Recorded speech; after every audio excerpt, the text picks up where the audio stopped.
Hello everyone, in this video I'm going to show you how to publish and unpublish your WordPress site. So for this you have to simply go to the start button, then you have to simply type in Chrome or the preferable browser that you would like to use.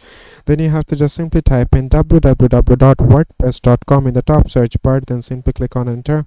After that you have to simply put in your login credentials there, and once you put in your login credentials there, it will simply take you to this page. From here you have to just simply click on the edit site option here in the right hand side, and then here you can see it will simply take you to the site that you are currently editing. From here you have to just simply click on the settings icon here in the top navigation bar, then choose the page option, and here you can see the status is set to published. You have to just simply click onto the private. That's how you can just simply make it to the unpublished option, then simply click on save option right now. That's how you can just simply make it to unpublished. And if you would like to publish it again, just simply click on it again, and then just simply click on published again, and after that you have to just simply click on save again. So it is as simple as that, guys. Thank you very much for watching this video.